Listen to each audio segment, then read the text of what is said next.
ഇന്നും നമ്മൾ എത്തിയിരിക്കുന്നത് വഴുതക്കാടിലുള്ള ദോശാസ്.com-ലാണ്. സോ അതായത് വഴുതക്കാട് ജംഗ്ഷനിൽ തന്നെയാണ്. അതായത് ജഗതിയിലോട്ട് തിരിയുമ്പോഴേക്കും ഹിന്ദി പ്രചാര സഭയുടെ ഓപ്പോസിറ്റ് ആണ് ദോശാസ്.com. പ്രോപ്പർ വഴുതക്കാട് ജംഗ്ഷൻ തന്നെയാണ്. റോഡ് ജസ്റ്റ് തിരിയുന്നു എന്നുള്ളതേ അത്ര വ്യത്യാസമുള്ളൂ. സോ ഇവിടെ തന്നെ നമ്മൾ ഇനിയൊരു ഡിഫറെന്റ് ദോശ കുറിച്ച് കാണാനാണ് ഇവിടെ എത്തിയിരിക്കുന്നത്. സോ ഇന്നെന്താ നമ്മൾ ഉണ്ടാക്കുമ്പോൾ ആൻറ്റി? ഇപ്പോൾ നമ്മൾ 1-2 പ്രാവശ്യം ചെയ്തതൊക്കെ ഈ കുട്ടികളുടെയും അങ്ങനത്തെ കുട്ടിയൊക്കെ ഇഷ്ടമുള്ളതായിരുന്നു. ഇപ്പം നമുക്ക് വലിയവർക്കൊക്കെ ഉള്ള ഒരു സ്പെഷ്യൽ ദോശയാണ് സോൾട്ട് ആൻഡ് പെപ്പർ. ഞങ്ങളുടെ ദോശാസ്.com-ന്റെ ഒരു വെറൈറ്റി, ഞങ്ങളുടെ ഒരു സ്പെഷ്യൽ ദോശയാണ്. ഭയങ്കര എല്ലാവർക്കും ഇഷ്ടമുള്ള ഒരു ദോശയാണത്. നമുക്ക് സോൾട്ട് ആൻഡ് പെപ്പർ എന്ന് പറഞ്ഞിട്ട് നമുക്ക് അത് ചെയ്യാം. അപ്പോൾ ഇതിൽ കംപ്ലീറ്റ്ലി നമ്മൾ ചില്ലി അങ്ങനെ ഒന്നും യൂസ് ചെയ്യുന്നില്ല അല്ലേ? ഇല്ല, ഇതിൽ ചില്ലി അല്ല വരുന്നത്. ഇതിൽ കുരുമുളകും അങ്ങനെ നല്ല സ്പൈസിയാണ് സംഭവം. സോ ഇതിൽ എന്തൊക്കെ ഇൻഗ്രീഡിയൻ്റ് ആൻറ്റി നമുക്ക് വേണ്ടത്? ഇതിലിപ്പോൾ നമ്മുടെ ദോശയുടെ മാവ്, പിന്നെ നമ്മൾ ഈ ഉരുളക്കിഴങ്ങ് മസാല. ഇപ്പോൾ ഉരുളക്കിഴങ്ങ് മസാല കറി ഉണ്ടാക്കുന്ന പോലെ, അതെ അതെ, അതിൽ തന്നെ നമ്മളിപ്പം കോളിഫ്ലവർ, ബീൻസ്, ഗ്രീൻ പീസ് ഒക്കെ നമുക്ക് ക്യാരറ്റ് അങ്ങനെ എല്ലാം ചേർത്ത്, അല്ലാതെ നമ്മുടെ സാധാ ഉരുളക്കിഴങ്ങ് മസാലയായിട്ടല്ല.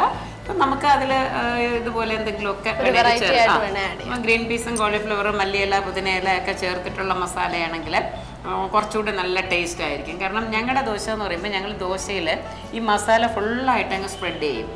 നമ്മുടെ സാധാരണ തുടക്കം തൊട്ട് ടിപ്പ് വരയ്ക്കും എല്ലാം കിട്ടും. നമ്മുടെ സാധാരണ മസാല ദോശ എന്ന് പറയുമ്പോൾ അതിന്റെ നടുക്ക് മാത്രമല്ലേ ഈ മസാല വെക്കുന്നുള്ളൂ, സൈഡിലൊന്നും നമുക്ക് കിട്ടില്ല. അപ്പൊ ഇത് ഒരാൾ മേടിച്ചിട്ട് 2-3 പേരായിട്ട് ഷെയർ ചെയ്യുകയാണെങ്കിൽ എല്ലാവർക്കും ഈക്വലായിട്ട് ആ ഒരു ടേസ്റ്റ് കിട്ടും. ഞങ്ങളുടെ എല്ലാ ദോശകളും അങ്ങനെയാണ്. ഈ കപ്പ ചിക്കൻ മസാല എന്നുണ്ട്, കപ്പ ഫിഷ് മസാല, അതെല്ലാം ഇങ്ങനെ ഞങ്ങൾ അതിങ്ങനെ മുഴുവനും സ്പ്രെഡ് ചെയ്തിട്ട് വരും. അപ്പോൾ അതൊക്കെ ഏത് ഭാഗം എടുത്ത് കഴിച്ചാലും ടേസ്റ്റ് ഉണ്ടാവും. നമുക്ക് അത് നോക്കാം. ആദ്യം ദോശ. അപ്പോൾ ആ മസാലയുടെ കാര്യം പറഞ്ഞു. പിന്നെ ഇതൊരു സ്പെഷ്യൽ ചട്നിയാണ്. ഈ ചട്നി എന്ന് പറയുമ്പോൾ നമ്മൾ സവാള വരട്ടിയിട്ട്, സവാള ഇങ്ങനെ വഴട്ടി അതിൽ കോക്കനട്ടും ചേർത്തിട്ട് സവാള വഴും, ഇഞ്ചി, പച്ചമുളക്, വെളുത്തുള്ളി, പിന്നെ അതിലും എല്ലാം ഇതുപോലെ ഈ പറയുന്ന എല്ലാ സാധനങ്ങളും കൂടെ ചേർത്ത് വഴട്ടി, തക്കാളിയൊക്കെ ആയിട്ട് വഴട്ടിയതിന് ശേഷം കുറച്ച് തേങ്ങയും ഉപ്പും കൂടെ ചേർത്ത് അരക്കുന്നതാണ് ആ ചട്നി. പിന്നെ മറ്റേത് നമ്മുടെ ഈ ദോശപ്പൊടിയില്ലേ, ദോശയ്ക്ക് നമ്മൾ പിന്നെ മുളക് പൊടി എന്ന് പറഞ്ഞിട്ട് മുക്കി കഴിക്കുന്നത് അതുപോലെ തന്നെയാണ്. പക്ഷെ അത്രയും എരിവൊന്നും ഉണ്ടാവില്ല. കുറച്ചുകൂടെ വെളുത്തുള്ളി എല്ലാം ഇവിടെ അതിൽ കുറച്ചുകൂടെ വെളുത്തുള്ളി ചേരും. പിന്നെ എള്ള്, ജീരകം അതൊക്കെ ചേർത്തിട്ടാണ്.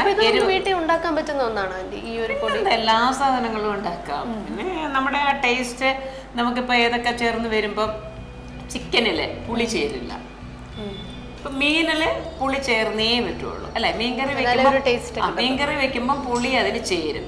അതേസമയം ചിക്കന് ചേരില്ല. ഈ കിഴങ്ങ് വർഗ്ഗങ്ങൾക്കൊന്നും പുളി ചേരില്ല. അങ്ങനെ കുറച്ച് കാര്യങ്ങളെ നമ്മള് A to Z നമ്മൾ പഠിച്ചാലല്ലേ നമുക്ക് ഏത് വാക്കും എഴുതാൻ പറ്റുള്ളൂ അല്ലെ. മലയാള അക്ഷരങ്ങൾ പഠിച്ചാൽ നമുക്ക് ഏത് വാക്കും എഴുതാം, അതുപോലെ ഇംഗ്ലീഷ് അക്ഷരങ്ങൾ പഠിച്ചു. അപ്പൊ ഇതില് പാചകത്തിലെ കുറച്ച് കാര്യങ്ങൾ നമ്മൾ പഠിക്കണം. ഈ കിഴങ്ങ് വർഗ്ഗങ്ങളിൽ, അതായത് ഇപ്പോൾ ഉരുളക്കിഴങ്ങ് മസാല, ചേമ്പും കിഴങ്ങെന്ന് പറയും.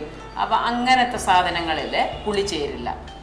ചക്ക, ശീമച്ചക്ക, ഇതിലൊന്നും പുളി ചേരില്ല. അപ്പം പുളി ചേരുന്നതായിട്ടുള്ള ഉള്ളിത്തീയല്, പിന്നെ ഈ മീൻകറി, അതൊക്കെ പുളി ചേരും. അപ്പം അങ്ങനെ കുറച്ച് കാര്യങ്ങൾ മനസ്സിലാക്കിയാൽ രക്ഷപ്പെട്ടു പോകും.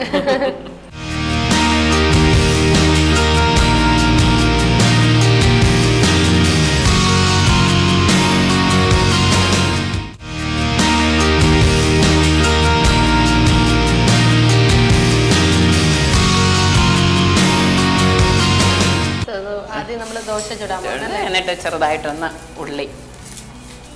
ഉള്ളി മുറിച്ച് വെച്ച ഉള്ളിയാണ്. എണ്ണ മുക്കി നന്നായിട്ടൊന്ന്, കാരണം ഇത് ഇച്ചിരി നമ്മൾ സാധാരണ ഉണ്ടാക്കുന്ന വലിപ്പം കിട്ടില്ല, എന്നാലും കുറച്ച് വലിപ്പത്തിലുള്ള ഒരു ദോശയാണ്. ഓക്കെ, അപ്പോൾ ഏകദേശം 2 സ്പൂൺ അതെ അതെ വേണം.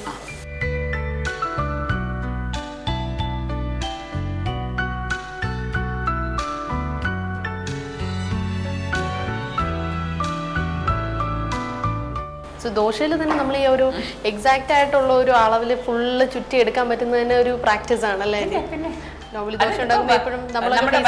വലിയ ദോശക്കല്ലാണെങ്കിൽ ഞങ്ങൾക്ക് നല്ല വലുപ്പത്തിന് ഉണ്ടാക്കാൻ പറ്റും, ഭയങ്കര വലുപ്പത്തിന്. ഞങ്ങൾക്ക് ഭീമൻ ദോശ എന്ന് പറഞ്ഞിട്ടൊരു ദോശയുണ്ട്. അപ്പം ഭീമൻ ദോശ എന്ന് പറയുമ്പോൾ ഇതിലൊരു 3 കപ്പ് അത് ശരിക്കും ഇങ്ങനെ ഒരു സ്റ്റീലിന്റെ പാത്രമുണ്ട്. അപ്പം അതിൽ ഒരു 3 കപ്പ് മാവ് ഇതിലിങ്ങനെ ഒഴിച്ചതിന് ശേഷമാണ് അത് പരത്തുന്ന വലിപ്പമായിരിക്കും. അതിനായിട്ട് ഞങ്ങൾക്ക് സ്പെഷ്യൽ പാത്രം തന്നെയുണ്ട്, ഭയങ്കര നീളമുള്ള പാത്രം. അപ്പൊ ഈ പാത്രം എന്ന് പറഞ്ഞാൽ കുട്ടികൾക്ക് 2-3 പേർക്ക് ഒന്നിച്ച് അതെ, ഒരു ഭീമൻ ദോശ എന്ന് പറയുമ്പോൾ നന്നായിട്ട് ഭക്ഷണം കഴിക്കുന്ന 2 പേർക്ക് സുഖമായിട്ട് ഒരു ദോശ കഴിക്കാം. അപ്പൊ ഞങ്ങൾക്ക് സംഭവം എന്ന് പറഞ്ഞാൽ ഞങ്ങൾക്ക് ഇവിടെ ഒരു കുട്ടിയുണ്ട്. ഇപ്പൊ അവൻ വേറെ ബിസിനസിന്റെ ഒരു ഇതായിട്ട് പോയി. അപ്പൊ ഞങ്ങൾ അവന്റെ പേരേ ഭീമൻ പ്രജൻ എന്നാണ്. സംഭവം എന്ന് പറഞ്ഞാൽ അവന് ഈ ഭീമൻ ദോശ ഭയങ്കര ഇഷ്ടമാണ്. അപ്പം എല്ലാവരോടും പറയും ഈ ഭീമൻ ദോശയെ പറ്റി ഇങ്ങനെ പറയാറുണ്ട് അവൻ, ആ കുട്ടി. അപ്പൊ ഞങ്ങള് നോക്കുമ്പോ പ്രജൻ എപ്പോഴും ഈ വലിയ പാത്രത്തിൽ ഈ ഭീമൻ ദോശയാണ് ഇങ്ങനെ കൊണ്ട് ഓടണം, ഇങ്ങനെ ഇത്രയും എളുപ്പത്തിലുണ്ടാക്കും. പക്ഷെ അതിന് ഇത്രയും കൂടെ വലിയ കല്ല് വേണം. അത് ഞങ്ങളുടെ മെയിൻ കല്ലല്ല, ഇതിപ്പോ നമുക്ക് വീട്ടിൽ വേണേലും ഈ പിന്നെ മസാല ദോശയോ നെയ് റോസ്റ്റോ ഒക്കെ ഉണ്ടാക്കണമെന്നുള്ളവർക്ക് ഇങ്ങനെ ഒരു കല്ല് ചെയ്തു വെച്ചാൽ നമ്മുടെ വീട്ടിൽ തന്നെ ചെയ്യാന്നുള്ളതേ ഉള്ളൂ. അപ്പൊ അതിന് വേണ്ടിയിട്ടുള്ള ഒരു കല്ലാണ്. ഈ കല്ലല്ല ഞങ്ങൾ ഉപയോഗിക്കുന്നത്. ഞങ്ങളുടെ 6 അടി നീളവും 2.5 അടി വീതിയുള്ള വലിയ കല്ലാണ്. അപ്പൊ ആ കല്ലൊക്കെയാണ് നമ്മളിപ്പോ ഇവിടെ ഓൺ ചെയ്ത് വെച്ചിരിക്കുവാണെങ്കിൽ ഇവിടെ ഒന്നും നിൽക്കൂല, ആർക്കും നിൽക്കാൻ പറ്റില്ല, ഭയങ്കരമായിട്ടുള്ള ചൂടായിരിക്കും. അങ്ങനെയാണ് ശരിക്കും ഞങ്ങൾ അവിടെ നിൽക്കുന്ന എല്ലാവരും തളരുന്നത്. ആ ഒരു ഇതിലാണ് തളരുന്നത്.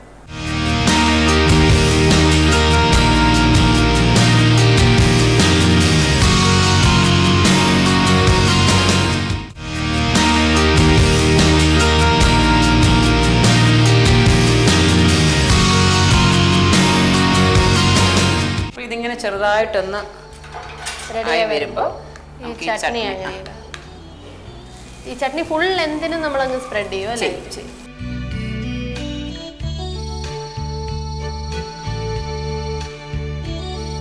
സോ എപ്പോഴും എല്ലാരും ദോശയ്ക്ക് ചട്നിയാണ് കൂടുതലും കറിയായിട്ടൊക്കെ യൂസ് ചെയ്യുന്നത്. അത് തന്നെ ദോശയിൽ അതായിരിക്കും അതിന്റെ നല്ല ടേസ്റ്റ് വരുന്നത്. മാത്രമല്ല ചട്നി അതിൽ തന്നെ ആഡ് ആകുമ്പോഴത്തേക്കും ആ ഒരു ദോശയിൽ തന്നെ അങ്ങ് പിടിച്ച് കംപ്ലീറ്റ് ആ ഒരു ഫ്ലേവർ കിട്ടും ദോശയ്ക്ക്. സോ ഇതിൽ തന്നെ എപ്പോഴും റെഡ് ചട്നിയാണോ ആൻറ്റി, അതോ വൈറ്റ് ചട്നി? ഇതിൽ തന്നെ വരുന്നത് റെഡ് ചട്നിയാണ്. പിന്നെ നമ്മള് ഭംഗി മണം എല്ലാം ദോശയ്ക്ക് ഘടകമാണല്ലോ. അപ്പോൾ റെഡിൽ ഈ ദോശയിൽ ഇപ്പോൾ വൈറ്റ് ചട്നി തന്നെയാണെങ്കിൽ അതിൻ്റെ ഒരു ഭംഗി കാണില്ല. അപ്പോൾ റെഡ് ഉണ്ടാകുമ്പോൾ നമുക്ക് മടക്കിയൊക്കെ എടുക്കുമ്പോൾ നല്ല ഭംഗിയാണ്. പിന്നെ ഇപ്പം ഞാൻ പറഞ്ഞില്ലേ നേരത്തെ പറഞ്ഞ ഉരുളക്കിഴങ്ങ് മസാലയാണ്. അത് നല്ലവണ്ണം നന്നായിട്ടൊന്ന് പൊടിച്ച ശേഷമാണ് അത് എടുക്കുന്നത്. എങ്കിലേ നമുക്കിത് എടുക്കാൻ പറ്റും. അല്ലെങ്കിൽ കഷ്ണമാവുകയാണെങ്കിൽ ഈ മുറിഞ്ഞ കപ്പൂർ ദോശ ഇതിനെ ഇങ്ങനെ നല്ലവണ്ണം ഇതിലിങ്ങനെ സ്പ്രെഡ് ചെയ്യും. ചട്നിയുടെ പുറത്തോടെ നോർമലി ഇത് മൂന്നും നമ്മൾ തനിയെ കഴിക്കുന്ന സാധനങ്ങളാണ്. ഇനി ഇത് പറഞ്ഞല്ലോ നേരത്തെ പറഞ്ഞ ദോശപ്പൊടിയാണ്. അതങ്ങനെ ചുറ്റും ഇട്ട് കൊടുക്കാം. ഇതിലിങ്ങനെ അധികം എരിവില്ല. ഇതിലൊത്തിരി സംഭവങ്ങളുണ്ട്. ഇങ്ങനെ ഇതിട്ടു അതും ഇതുപോലെ എല്ലാം ആയിട്ട് ഇങ്ങനെ തേച്ചിങ്ങനെ എടുക്കണം.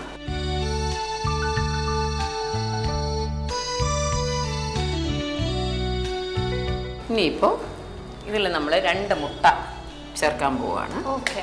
സോ അത് നമ്മളിങ്ങനെ റോ ആയിട്ട് അങ്ങ് ആഡ് ചെയ്താൽ ഓക്കെ ആയിരിക്കും. അതാണ് ഒരു പ്രശ്നം. അതൊക്കെ നമുക്ക് തടഞ്ഞു നിർത്താം സംഭവം.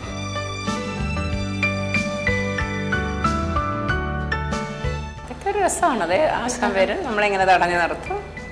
അതിങ്ങനെ കറക്റ്റ് സെന്ററിൽ വേണ്ട, കുറച്ചൊന്ന് സൈഡിലാണ്. സോ ഇതിൽ എഗ് വെറൈറ്റീസിൽ വേറെയും ഒത്തിരി ദോശാസ് ഇവിടെ ഉണ്ടല്ലേ? ഒരുപാട് ദോശയുണ്ട്. മാത്രമല്ല ഈ 6 എഗ്സ് ഒന്നിച്ചുള്ള ഹ്യൂജ് ആയിട്ടുള്ള പൊടിക്കാട. ഓക്കെ. പൊടിക്കാട ദോശ. അതിൽ ശരിക്കും ഞങ്ങളുടെ ദോശയിൽ 3 മുട്ടയാണ് വരുന്നത്. ഇപ്പം നമ്മൾ സൈസ് ചെറുതായതുകൊണ്ടാണ് അങ്ങനെയാക്കിയത്. സോ പക്ഷേ ഈ എഗ്ഗിന്റെ ഈ മഞ്ഞ ഒരിക്കലും പൊട്ടി അങ്ങനെയല്ല അല്ലേ? അല്ല, അതിപ്പം മടക്കി വരുമ്പോൾ ചിലപ്പോൾ പൊട്ടും. ഓക്കെ. ഇപ്പം ഞാൻ പറഞ്ഞില്ലേ ഞങ്ങളൊരു ദോശ ചെയ്ത് നോക്കിയാണ് അതിൻ്റെ ടേസ്റ്റ് മനസ്സിലാക്കി. ആദ്യ സമയങ്ങളിൽ ഞങ്ങൾ ദോശ ഉണ്ടാക്കുമ്പോൾ ഇത്രയും ഇൻഗ്രീഡിയൻസ് ഉണ്ടല്ലോ. ഇപ്പം മസാലയുണ്ട്, മുളക് പൊടിയുണ്ട്, അതിന് മുമ്പ് ചട്നിയുണ്ട്. അപ്പം പിന്നെ ഞങ്ങൾ വിചാരിച്ചു ഇനി ഇതിൽ സ്പെഷ്യലായിട്ടൊന്നും വേണ്ടെന്ന് പറഞ്ഞിട്ട് പിന്നെ വേറെ ഒന്നും ചേർത്തിരുന്നില്ല. കുരുമുളക് ചേർക്കും. അപ്പം കുരുമുളകിന്റെ പുറത്ത് നമ്മൾ ഇപ്പം നമ്മളിപ്പം ബുൾസൈയൊക്കെ ഉണ്ടാക്കുമ്പോൾ നമ്മൾ കുരുമുളക് ഇട്ടുമല്ലേ, അപ്പം അതുപോലെ നമ്മൾ കുറച്ച് കുരുമുളക് ഇടും. പക്ഷെ ഞങ്ങൾ ആദ്യമൊക്കെ ഈ ഉപ്പിടില്ലായിരുന്നു. ഉപ്പിടൂലേ. അപ്പൊ ഞങ്ങക്ക് നമ്മള് ഒന്ന് 2 ദിവസമായപ്പോ ഞങ്ങക്ക് തന്നെ ഞങ്ങള് ടേസ്റ്റ് ചെയ്തപ്പോ ഞങ്ങക്ക് മനസ്സിലായി ആ മുട്ടയ്ക്ക് ഉപ്പ് വരുന്നില്ല. ബാക്കി എല്ലാത്തിനും നമ്മൾ ഉപ്പ് ചേർത്തിട്ടുണ്ട്. ഉണ്ട്. ഇതിപ്പോ ദോശയിൽ മുട്ടയ്ക്ക് ആവശ്യമുള്ള ഉപ്പും കൂടെ ചേർക്കണം. പിന്നെ ഞങ്ങളുടെ സ്ഥിരം ആണ് മല്ലിയില, പുതിനയില എന്ന് പറയുന്നത്. കുറച്ച് മല്ലിയില, പുതിനയില എന്നൊക്കെ പറയുമ്പോഴത്തേക്കും അത് വയറിനും വളരെ നല്ലതാണ്. അപ്പൊ അത് എല്ലാത്തിലും നമ്മൾ ചേർക്കും. ഇനി നമ്മൾ ചെയ്യണത് ഇതിനെ അങ്ങ് ഇപ്പൊ ചില ആളുകൾക്ക് ഈ ബുൾസൈയുടെ ഈ ഇത് ഇഷ്ടമായിരിക്കും, ഈ വേവ്. ചിലർക്ക് അത് ഇഷ്ടമല്ല. അപ്പൊ ഞങ്ങള് ചിലപ്പം ഇപ്പൊ ഞങ്ങളെ മെനുക്കാർഡില് അത് പടമുണ്ട്, ഇങ്ങനെ ഈ ബുൾസൈയുടെ ടൈപ്പ് പടമുണ്ട്. അപ്പൊ അത് കാണുമ്പോൾ ആളുകൾ ചോദിക്കും അതെങ്ങനെ വെന്തിരിക്കും. അപ്പൊ വേണമെന്നുണ്ടെങ്കിൽ നമ്മളവിടെ പറയും, വേണമെന്ന് പറയും. അപ്പൊ അത് മറിച്ചിട്ട് കൊടുക്കും. അതിനെ ഞങ്ങൾ ഒന്നും കൂടെ ചെറുതായിട്ടൊന്ന് ഇത് വേവിക്കും. തിരിച്ച് ഒന്നും കൂടെ ഇടുമ്പോൾ അപ്പൊ അത് കറക്റ്റ് ആയിട്ട് വെന്ത്. സോ ഏകദേശം നമ്മള് നടുക്ക് തന്നെയാണ് വന്നത് അല്ല, ശരിക്കും കുറച്ചൊരു സൈഡില് ആയിട്ട് വരണം. അല്ലെങ്കിൽ ഇവിടെ വരുമ്പോ ഈ മടക്കുമ്പോ ഇവിടുന്ന് പൊട്ടിയിട്ട് അങ്ങനെ വരും. അപ്പൊ നമ്മള് കുറച്ചൊരു സൈഡിലല്ലാതെ മടക്കുമ്പോ ലൈനിൽ വരാതെ പിന്നെ ഇതിനെ ഒന്ന് തിരിച്ചിട്ടു. ഓക്കെ, ഭംഗിയായിട്ട് വന്നിട്ടുണ്ട്.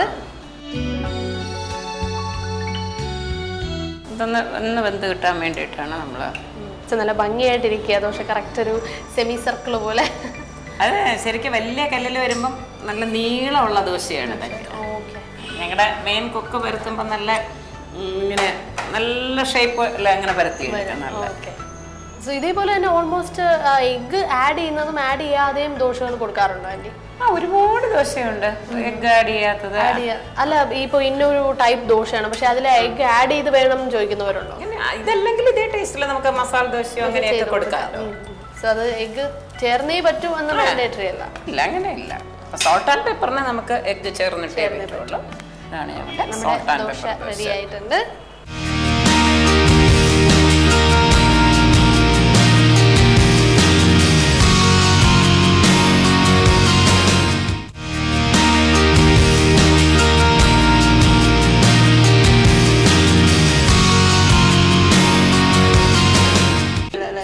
ശരിക്കും ഞങ്ങള് ഈ ചട്നി വെക്കുമ്പോൾ പിന്നെ ഒരു കുറച്ചേ വെക്കുന്നുള്ളൂ. പക്ഷെ അവിടെ കഴുകുന്നിടത്ത് നിന്ന് നോക്കുമ്പോൾ ഒരുപാട് ചട്നി ബാക്കി വരും, ചട്നി സാമ്പാറും ഒക്കെ. കാരണം ഈ ചിക്കൻ മസാല ദോശ, കാഞ്ചീപുരം ദോശ, ഈ ദോശ ഇതൊക്കെ എന്ന് പറഞ്ഞാൽ ഇത് മാത്രമായിട്ട് ആളുകൾ കഴിക്കും. ഇതിൻ്റെ കൂടെ ചട്നി വേണ്ട. ചില ആളുകൾ മാത്രമേ രണ്ടാമത് ചട്നി ചോദിക്കുന്നുള്ളൂ. ചിലരിങ്ങനെയല്ലേ, നമ്മളിങ്ങനെ നല്ല മിക്സ് ചെയ്ത്, ഞാനൊക്കെ ദോശ തിന്നുമ്പോൾ നല്ലവണ്ണം ചട്നിയിലൊക്കെ കുതിർത്ത് മിക്സ് അങ്ങനെ കഴിക്കും. അങ്ങനെ ചിലരിങ്ങനെ കുറച്ച് ചട്നി അങ്ങനെ വെക്കും. അപ്പൊ ഇങ്ങനെ അവിടെ ഒത്തിരി ചട്നി ഇങ്ങനെ കൊണ്ട് കളയാനാണ് അങ്ങനെ പാത്രം കഴുകാൻ. സോ എന്തായാലും ഇത് തന്നെ ഇൻ ഇറ്റ് സെൽഫ് നല്ലൊരു റെസിപ്പിയാണ്. സോ നമുക്ക് വേറെ ഒന്നിന്റെ ആവശ്യമില്ല. നല്ലൊരു ഒരെണ്ണം കഴിച്ചു കഴിഞ്ഞാൽ നല്ല ഹെവി ആയിട്ടുള്ള ഒരു ഇതാണ്. പ്രത്യേകിച്ച് 2 മുട്ട എന്നൊക്കെ പറയുന്നത്. ഞങ്ങളുടെ ദോശയുടെ ആ സൈസ് ആയിട്ടില്ല ഇതിന്. ഞങ്ങളുടെ ഒരു നീളമുള്ള ഒരു പാത്രവും ഒക്കെയാണ്.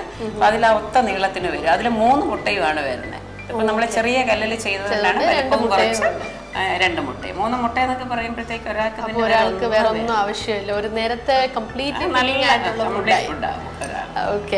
ആദ്യ റേറ്റ് കേൾക്കുമ്പോൾ വിചാരിക്കും അത്രയും ഉണ്ടോ എന്ന് വിചാരിക്കും. പക്ഷെ കഴിച്ചിട്ട് പറയും കുഴപ്പമില്ല, നിങ്ങൾക്ക് നല്ല ക്വാണ്ടിറ്റി ഉണ്ട്. ഞങ്ങൾ ആ ക്വാണ്ടിറ്റി അതുപോലെ ക്വാളിറ്റി, ഇപ്പൊ ഞാൻ പറയും ഞങ്ങൾക്ക് ക്വാളിറ്റിയിലും ക്വാണ്ടിറ്റിയിലും വേറെ ഒന്നും ചെയ്യാൻ പറ്റില്ല.